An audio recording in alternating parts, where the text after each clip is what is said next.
Bonjour tout le monde, bienvenue à cette première vidéo explicative sur le projet des 10 éléments.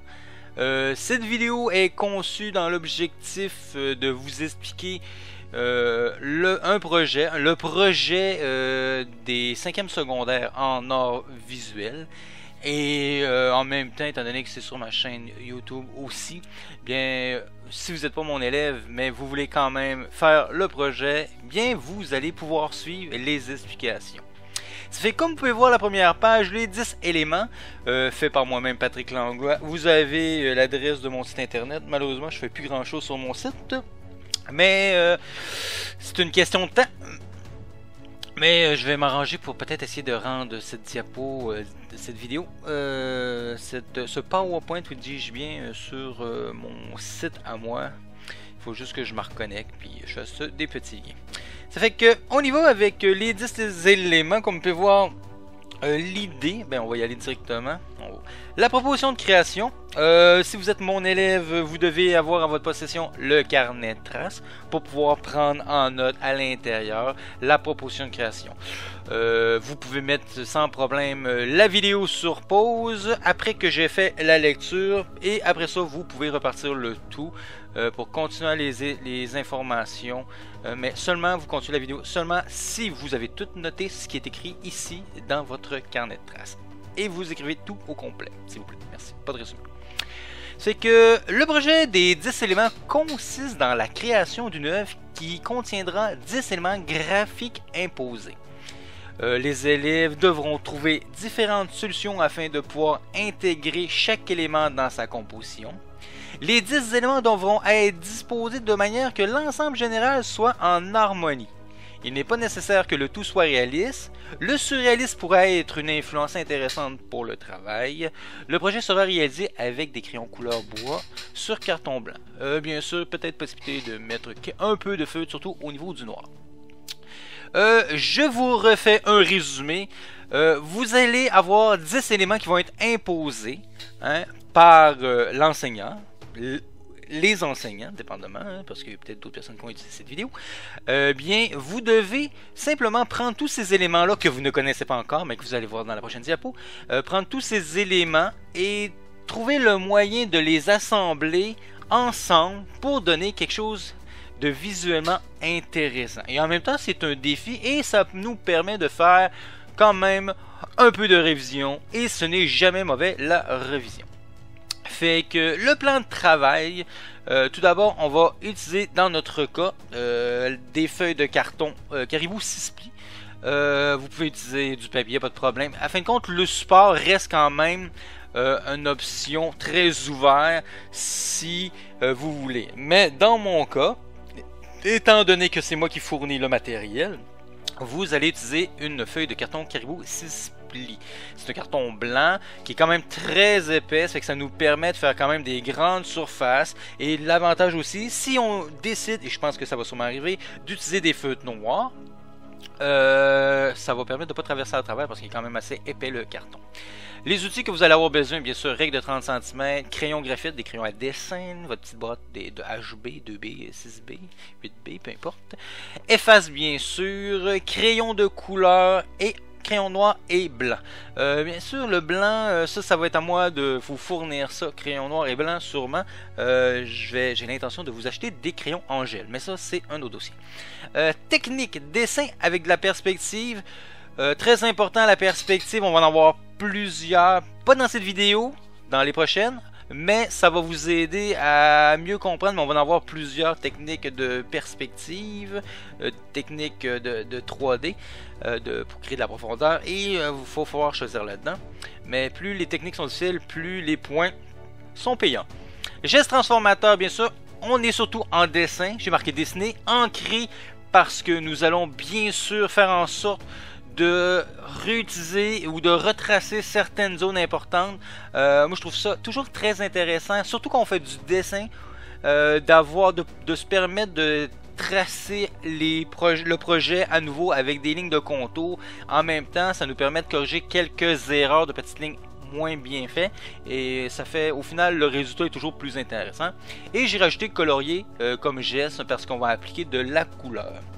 Langage plastique, c'est sûr qu'on va voir la perspective, on va parler des motifs, des textures, des contrastes, de l'harmonie de couleurs, des différents plans, des ombres proportées. Ça, c'est des choses très importantes que je vais vous rappeler. Langage plastique, je pense que j'aurais mis un S aussi. Mais en tout cas, rapport culturel et ou visuel, on va aussi aborder légèrement le surréalisme fantastique. Le surréalisme, le mouvement surréaliste, artiste surréaliste, comme vous voyez plus loin Salvador Dali. Le fantastique, je trouve que c'est peut-être un style qui pourrait être intéressant aussi en rapport à votre projet. Le rêve aussi, ça reste dans la même idée, surréaliste, fantastique, avec le rêve. Dans la même esprit d'idée, hein, de référence, on va dire. Et j'ai ajouté MC Escher, mais lui, ça va être plus en rapport à sa création, à ses créations, surtout les techniques de perspective qu'il utilise, qui vont être très intéressantes dans les prochaines explications, prochaines vidéos, bien sûr, ou en tout cas, prochain PowerPoint pour mes élèves, dépendamment. Les étapes de réalisation, 15 périodes, faut faire attention. C'est le temps que je considère qu'on va avoir besoin pour réussir à faire un projet intéressant, abouti. Oui, des fois ça en prend plus, ça peut arriver. C'est pour ça que la récupération existe. Mais dans ce cas-ci, dans nos 15 périodes, il y a quand même plusieurs étapes à faire. Et je vous rappelle, très important, les étapes ne sont pas les périodes. Okay? Dans une période, on peut faire plusieurs étapes. Et une étape peut durer plusieurs périodes. Okay? Ça, c'est très important à se rappeler de ça. Les étapes de réalisation que vous allez vivre normalement au fur et à mesure du projet, bien sûr, il va y avoir la présentation du projet comme je suis en train de faire avec vous de manière virtuelle, on va dire, sur ma chaîne YouTube, ou en tout cas, vous l'avez eu par courriel, ou sinon, vous avez la présentation avec moi en classe. Je vais simplement répéter ce que je suis en train de dire en ce moment. La tempête d'idées, bien sûr, ça va être important de mettre sur papier les différentes idées en rapport aux différents éléments imposés. La documentation visuelle va simplement accompagner normalement les idées parce que c'est bien beau d'avoir des idées. Admettons, on va donner l'exemple, on va marquer motif grec. Bon, ben, c'est bien si c'est quelque chose qui nous intéresse, mais par la suite, il faut s'arranger pour aller sur Internet, aller chercher des images correspondant à vos tempêtes d'idées, en tout cas les bonnes idées que vous voulez conserver, et faire en sorte que ces images soient imprimées et collées dans votre carnet de traces. C'est sûr que cette année, ça va être peut-être un peu plus compliqué dû à la pandémie et du COVID, mais si vous avez la chance d'imprimer à la maison, tant mieux. Sinon, il va falloir gérer avec les clés USB et moi-même.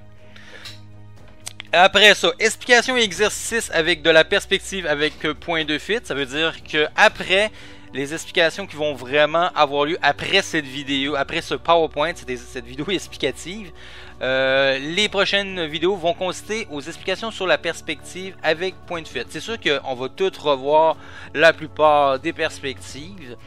Mais par la suite, on va faire en sorte de vraiment se concentrer sur 3 perspectives en particulier, qui veut dire la 1 point de fuite, la 2 points de fuite et la 3 points de fuite. Et c'est quelque chose qui est très intéressant à utiliser. Et quand on contrôle bien ces techniques-là, ben, vos dessins vont juste gagner plus d'intérêt au niveau de l'organisation spatiale. Ensuite, il va y avoir les explications et expérimentations sur les harmonies de couleurs. Très important. Là, vous savez, harmonie de couleurs, c'est parce que ça va faire partie des thématiques. Après ça, explication et expérimentation sur les motifs et textures, explication des proportions du corps, croquis dans le carnet de traces, début du swap du carton, caribou, et ajout de la couleur et des contrastes, finition du cahier de traces. Bon, ok, on va passer vite parce que là, je vais répéter en double ce que j'ai à dire. La tempête d'idées, là vous avez la liste ici. Vous voyez pas très bien, je trouve que les chiffres orangés c'est peut-être pas le meilleur contraste qu'on a, mais c'est pas grave.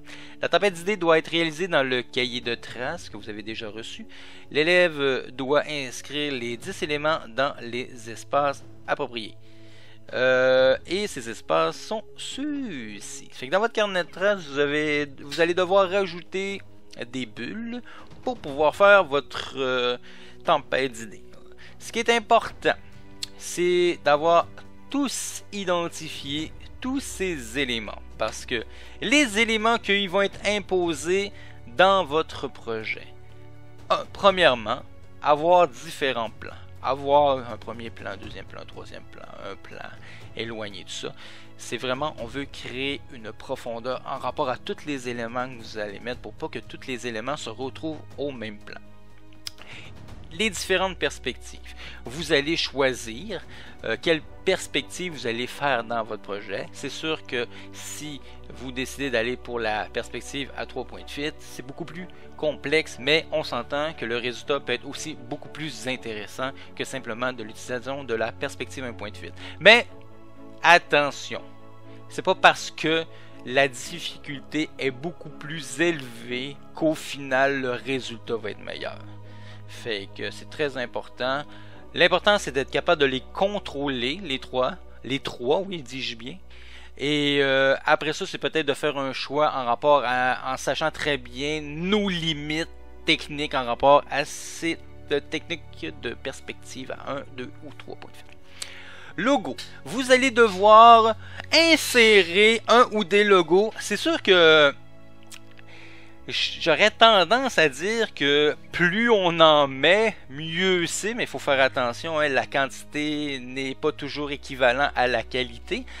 Mais plus on en met, plus ça peut aider à bien le faire. Hein, si j'ai juste un petit logo Nike, le petit crochet, on s'entend que c'est assez ordinaire. Ça va falloir en avoir plus. Fait que la végétation, les ombres proportées, le personnage, motif et texture, texte et mots, harmonie de couleurs, animal ou animaux. C'est parce que c'est pour dire que tu peux en mettre un ou juste un. Je continue parce que vous voyez la documentation visuelle. Oh, tempête d'idées, j'ai toutes les images, puis en même temps je vais revenir là-dessus, puis si je vous le dis tout de suite immédiatement ici, bien je vais me répéter en trip.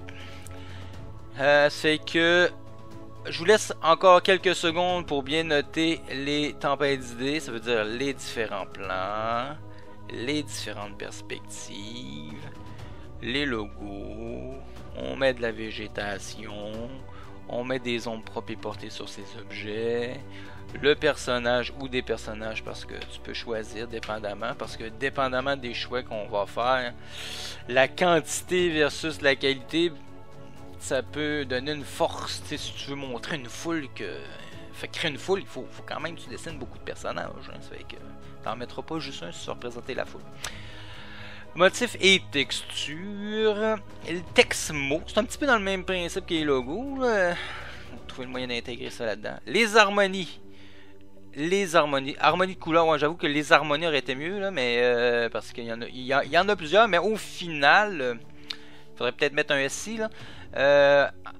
Au final, le but c'est de trouver une harmonie qui va faire en sorte que dans votre projet, au niveau de la couleur, ça va être satisfaisant pour vous. Animal ou animaux. Bon, on poursuit. La documentation visuelle, comme je disais tantôt, les images de référence pour les 10 éléments devront être imprimées, collées et justifiées dans la section documentation visuelle du carnet de traces. Très important de justifier. Des fois, c'est 2-3 mots, je veux dire rien de trop compliqué. On veut juste savoir qu'est-ce qui fait que quand tu as choisi ça, cette image-là, c'était quoi le pourquoi? C'était quoi ta raison? Comme exemple, on va prendre juste les logos ici, là, le Coffee Shop, Open Pizza, avec les néons. Ben là, la première chose qu'on pourrait se poser comme question, c'est la personne a choisi ça pourquoi? Est-ce qu'elle avait choisi ça parce que c'est toute l'accumulation des images, une à côté de l'autre, la juxtaposition? Est-ce que c'est la couleur? Est-ce que c'est le côté pop? Est-ce que c'est le côté logo? Ben dans mon cas, quand j'ai décidé de la mettre là, c'était le côté néon que je trouvais intéressant. D'avoir plusieurs images qui me montrent comment on peut dessiner un logo.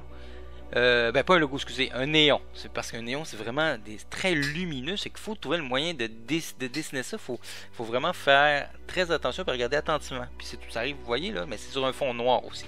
Ça, c'est un autre élément important.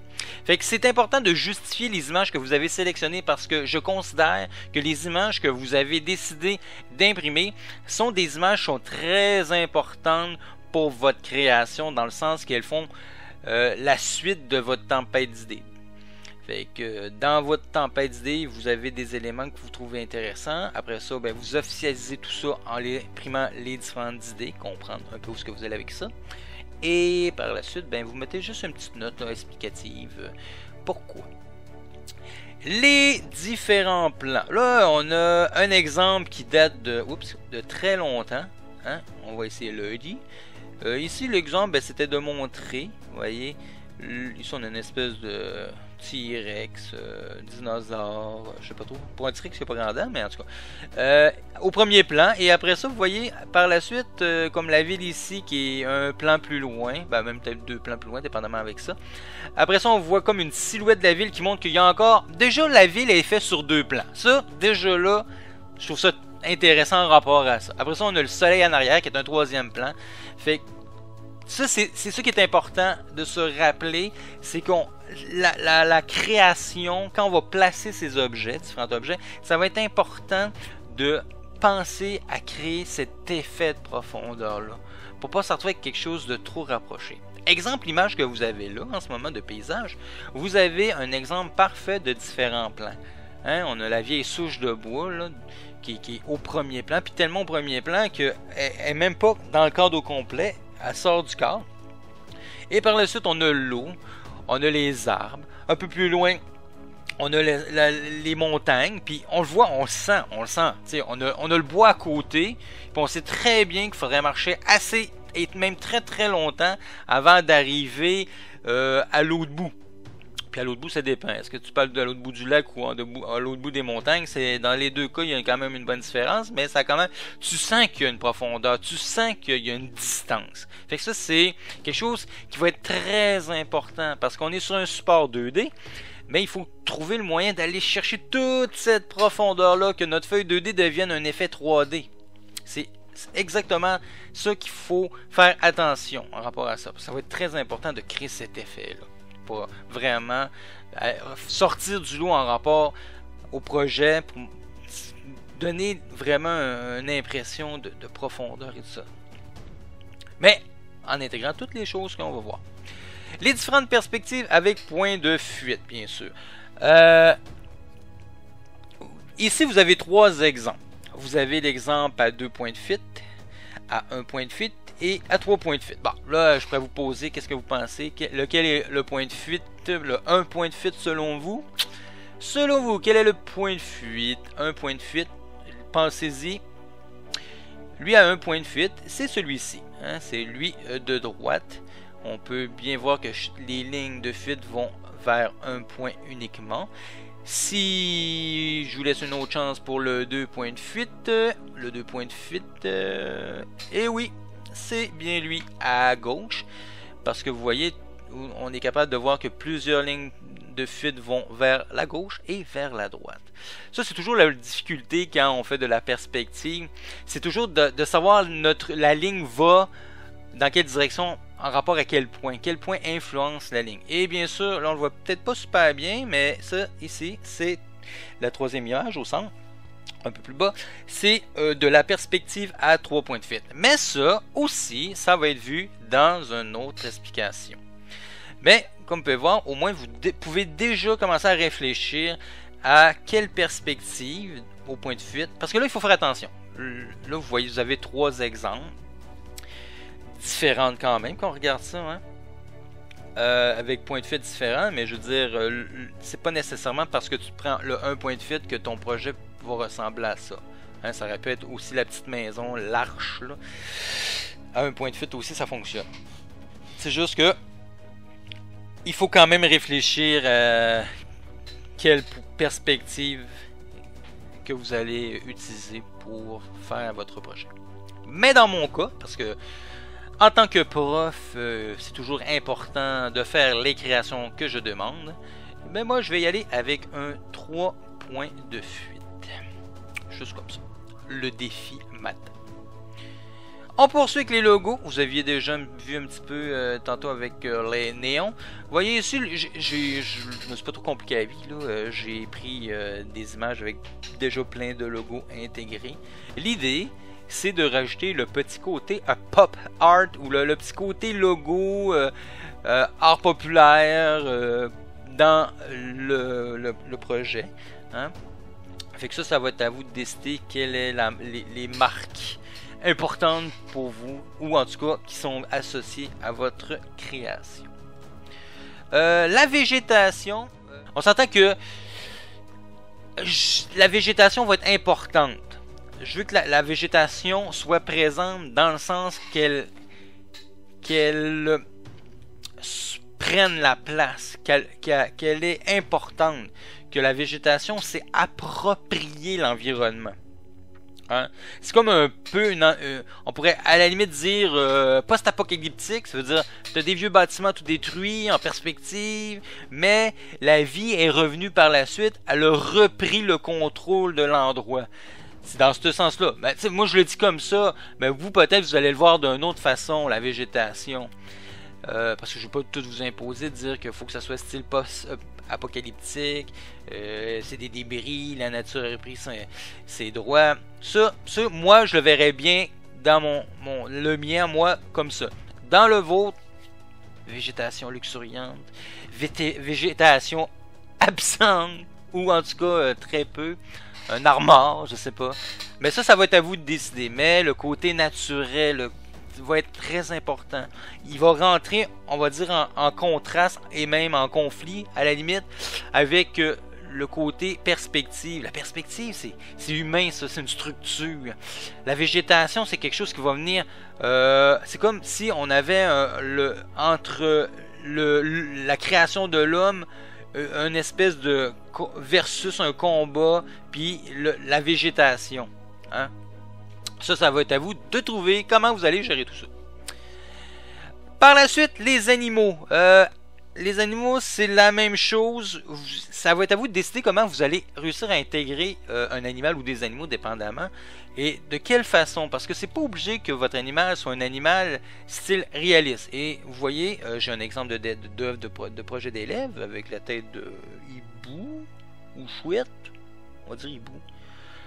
Et vous avez 3 autres dessins, merci Pinterest, qui ont un côté un plus naturel avec le renard, avec la montagne, avec les sapins sur son dos.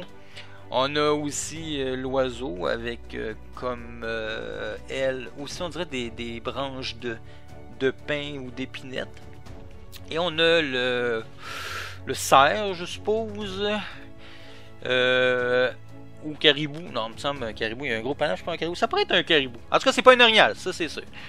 On va dire un cerf, avec cette structure, ça, moi je trouve ça génial. Ça, sincèrement, c'est le truc, moi, prendre quelque chose de très très humain, ou en tout cas très on va dire réaliste, et après ça qui est décortiqué comme en morceaux, ça fait un peu effet matrice. Moi je trouve ça très intéressant comme effet. C'est juste ça, c'est le style de projet que je pourrais faire à mes élèves. Juste ça, des styles de dessin comme ça. Peut-être en dessin de la semaine. Préparez-vous peut-être dessin de la semaine. Ça fait que pour les animaux, c'est à vous de trouver le moyen d'insérer aussi des animaux. C'est vraiment ça, hein? C'est un projet qui comporte plein d'éléments, 10 éléments imposés, et vous devez tout fusionner ça ensemble. Et le défi là-dedans, et c'est ça qui me fait plaisir, c'est un projet créatif aussi. Hein, parce que on peut bien imiter quelques éléments, mais au final, il faut trouver le moyen de tout fusionner ça ensemble. Et ça fait en sorte que c'est une création. Et non, une reproduction. C'est surtout ça qui est important. Ombre propre et portée. Ça va être très important de parler, d'expliquer, de faire des expérimentations là-dessus, parce que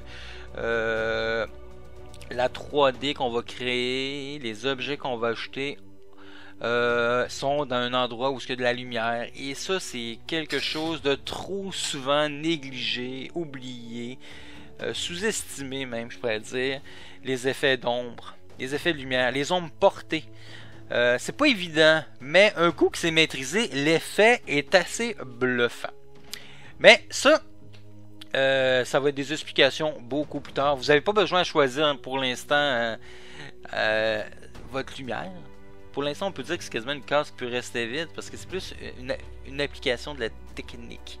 Mais vous pouvez déjà indiquer quel élément pourrait être influencé par cette lumière ou vous pourriez même déjà penser à la source de lumière. Parce qu'on s'entend que pas de lumière, pas d'ombre. Ça, c'est comme ça. Les ombres ne peuvent pas vivre sans lumière. C'est que... On passe à tout le temps. Le personnage, comme vous voyez ici, 2 œuvres de MC Escher. Relativity, si je me ne trompe pas. Malheureusement, je me souviens plus. Là. Miroir, sphère. Je me souviens plus. Je sais que c'est un autoportrait, mais le titre m'échappe malheureusement, les amis. Et vous avez une œuvre d'un élève aussi, que vous voyez, il y a un personnage ici en silhouette. Fait que le personnage, ou les personnages, moi je vous le dis tout de suite, ça va être des personnages. Tout de suite là. Et mon influence va être très grande au niveau de MC Escher. Mais ça, on en reparlera de cet artiste-là, on en reviendra là-dessus, on prendra vraiment le temps de bien vous montrer des bonnes images intéressantes et comme en ce moment, on va faire une belle petite vidéo où vous allez pouvoir écouter et réécouter si vous voulez. Fait que l'important, c'est de se souvenir qu'il y aura présence humaine. Hein, humaine. Si vous voulez aller dans quelque chose d'un peu plus fantastique, il n'y a pas de problème, des monstres, des créatures. Mais en autant qu'on garde quand même le concept un peu humain pour les proportions du corps et tout ça. Parce que ça aussi, ça va être important d'en discuter. C'est de la révision. On va voir le corps au complet et tout ça. Comment bien le dessiner et tout ça. Ça va être important. Fait que ça, on va en reparler un peu plus tard. Et les motifs et textures, ça c'est important, c'est des choses qu'il faut se rappeler. Un motif, une texture, on pourrait penser que c'est pareil, mais c'est pas tout à fait pareil. Puis je vais vous donner un exemple assez simple. Vous avez une nappe carottée, ou une nappe fleurie, ou une nappe, peu importe, avec des cœurs. Ben, si vous fermez les yeux et vous placez votre main sur la nappe, vous n'allez pas voir les motifs. Malheureusement, vous n'allez pas les sentir parce que des motifs, c'est un élément répété, copié, hein? Et habituellement, on le sent pas la texture. Habituellement, je dis pas que ça arrive pas, mais normalement, on le sent pas. C'est une création de l'homme, le motif. Mais la texture, c'est comme la version naturelle du motif. Mais la texture, ce qui est agréable habituellement, c'est qu'on peut la sentir, on peut lui toucher. Fait que les yeux fermés versus toucher un motif, on verra pas la différence, mais les yeux fermés, toucher une texture, on pourrait quasiment la voir, hein? Parce qu'on est capable de sentir les nervures et tout ça. Fait que ça, c'est un élément qui est important. Le motif, il est plus créé par l'homme et la texture est quelque chose de plus naturel, fait par la planète, par l'environnement. C'est naturel. C'est la vie, mais qui fait son cours. Comme l'écorce d'arbre, ça donne des fois des effets assez intéressants. Texte et mots, bien sûr, ça c'est une liberté assez grande au rapport à ça, parce que vous pourriez écrire un poème complet ou écrire un mot seulement, dépendamment de votre motivation. Mais dans ce projet, il y a l'élément textuel du texte à insérer. Et une chose qui est importante à savoir, c'est qu'il y a des techniques des fois que... Je vais vous donner un exemple. Le challenge qu'on voit en ce moment, c'est un mot et c'est de la perspective en même temps. Hein, c'est de la perspective sûrement cavalière. J'ai pas l'impression que c'est de la perspective un point de fuite parce que toutes les lignes de fuite sont tous dans la même longueur et même angle. Ça converge pas vers un seul point, mais ici on a rempli, on pourrait dire 2 conditions.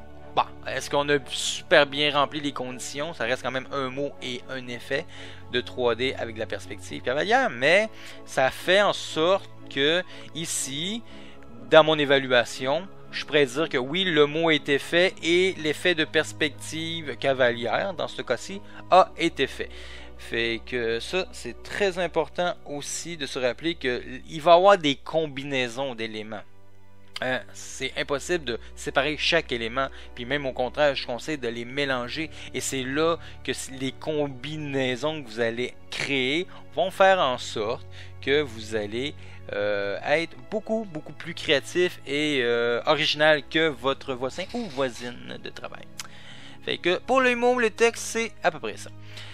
Les harmonies de couleurs, ben ça, c'est une autre vidéo qu'il va falloir discuter, mais simplement vous dire que ça va être important dans votre tempête d'idées de déterminer quelles sont les harmonies que vous préférez, et les harmonies, il y en a plusieurs, et complémentaires, analogues, à 3 couleurs, complémentaires et analogues, sur 4 couleurs, rectangulaires ou carrées. Et il y a même aussi monochrome, qui n'est pas là-dedans. Mais ce qui va être important, c'est de faire des expérimentations, et ça va être dans les prochaines périodes du projet, de faire des expérimentations au niveau des couleurs, au niveau des harmonies de couleurs, afin de faire en sorte que celles-ci, les harmonies que vous allez choisir, et que vous allez avoir surtout expérimenté, vous allez faire, oui, je veux une harmonie analogue, ça veut dire je vais mettre, admettons, du jaune, du orangé et du rouge dans mon travail. Mais peut-être vous allez vous dire, ah oui, je veux un côté analogue, mais en même temps analogue et complémentaire, ça fait que vous allez mettre des couleurs froides parce que vous avez mis des analogues qui sont les couleurs chaudes, et la complémentaire, mettons, de ces couleurs-là tomberait sur le bleu. Hein? Fait que ça, c'est des explications, bien sûr, aussi à vous donner dans un futur rapproché. Mais c'est quand même important de déjà savoir qu'il y a plusieurs harmonies de couleurs et que vous allez devoir faire des expérimentations et des choix à un moment donné pour votre travail.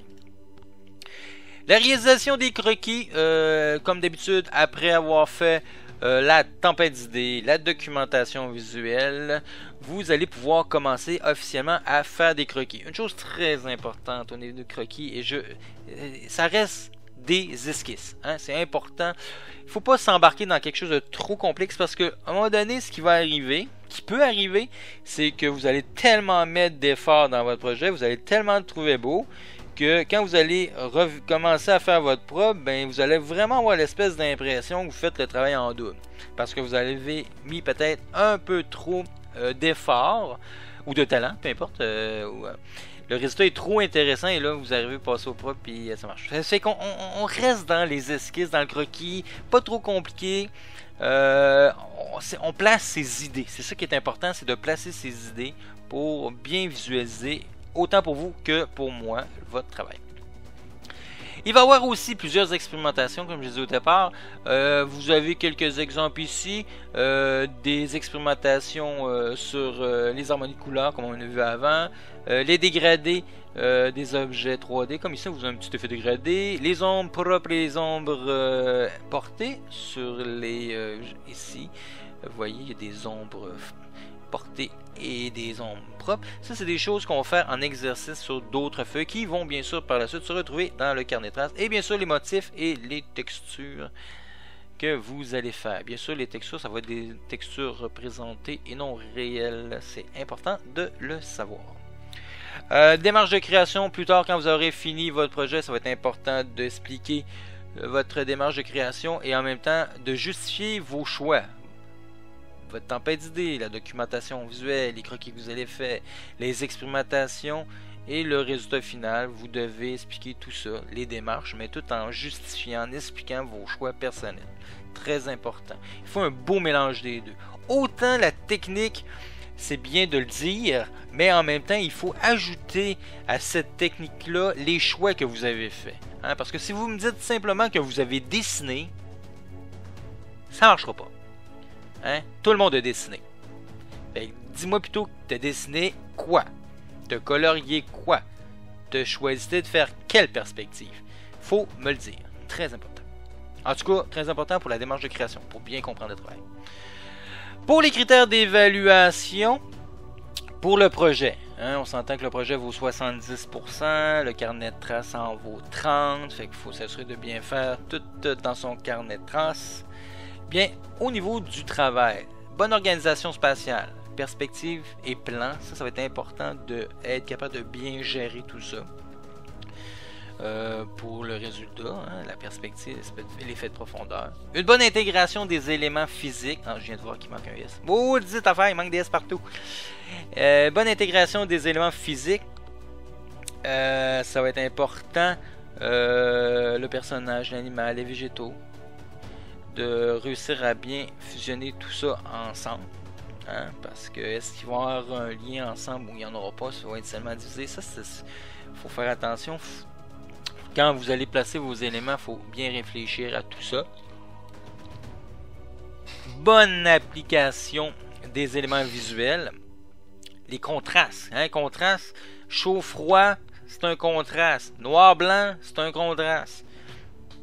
Fait que ça, c'est important. On va revenir là-dessus. Les ombres. Bien gérer les ombres. L'harmonie encore de couleurs ou harmonie des couleurs.